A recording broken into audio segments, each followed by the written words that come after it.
और यू कैसे हैं आप? आई होप कि आप सभी अच्छे होंगे।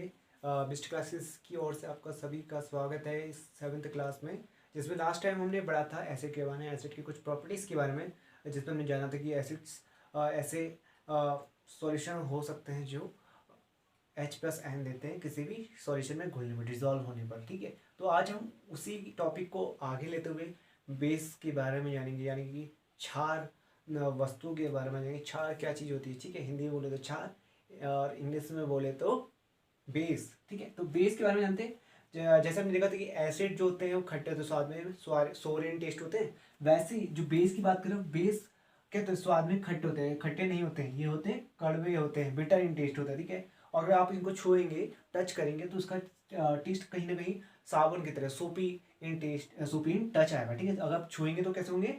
सोपी इन टच। ठीक है, सोपी मतलब साबुन के जैसा। तो बेस को भी हम वैसे ही कैटेगराइज करते हैं जैसे हमने एसिड को कैटेगराइज किया था दो कैटेगरीज में, वीक और स्ट्रॉन्ग। वैसे बेस को भी हम कैटेगराइज करते हैं वीक बेस और स्ट्रॉन्ग बेस।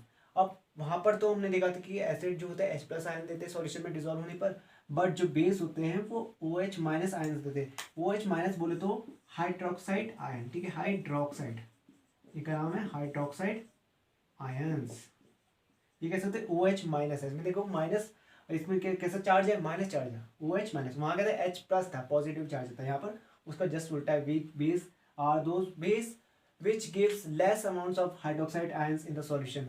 जैसे कोई एग्जांपल है तो मैग्नीशियम हाइड्रोक्साइड, मैग्नीशियम हाइड्रोक्साइड। दूसरा एग्जांपल है अमोनियम हाइड्रोक्साइड, दूसरा एग्जांपल है अमोनियम हाइड्रोक्साइड, इसका एग्जांपल हो सकता है।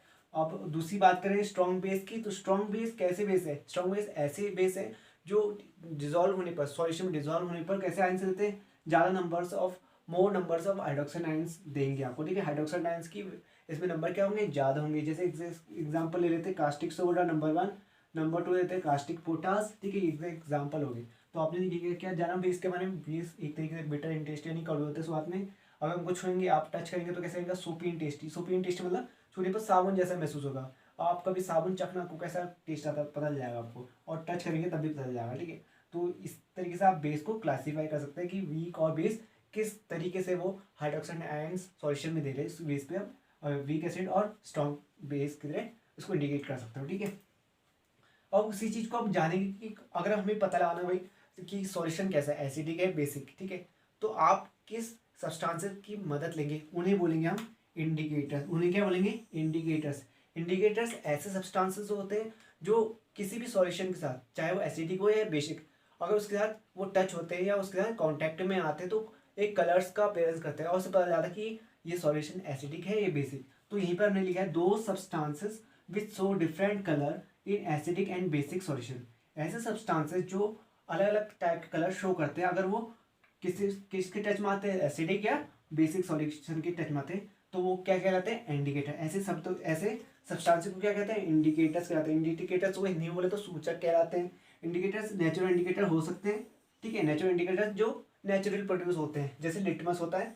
ये जो लिटमस होता है, लिटमस एक कागज की तरह होता है। ठीक है, लिटमस जो रेड कलर का भी हो सकता है और ब्लू कलर का भी हो सकता है। इसके बारे में हम आगे लेंगे, रेड और ब्लू कलर कैसे लिटमस रिएक्ट करता है against the acid and as well as base. ठीक है, दूसरा एग्जांपल है टर्मरिक। ऐसा टर्मरिक जो हमारे घर में यूज होती है, हल्दी जिसे कहते हैं, तो वो भी एक ऐसा नेचुरल इंडिकेटर वर्क करता है। अगर इसको हम बेसिक सॉल्यूशन में डालते हैं ना, बेसिक सॉल्यूशन में डालते हैं तो उसका कलर कैसा हो जाता है? रेड कलर हो जाता है। एल्कलाइन सॉल्यूशन मतलब बेसिक सॉल्यूशन। ठीक है, एल्कलाइन मतलब बेसिक सॉल्यूशन।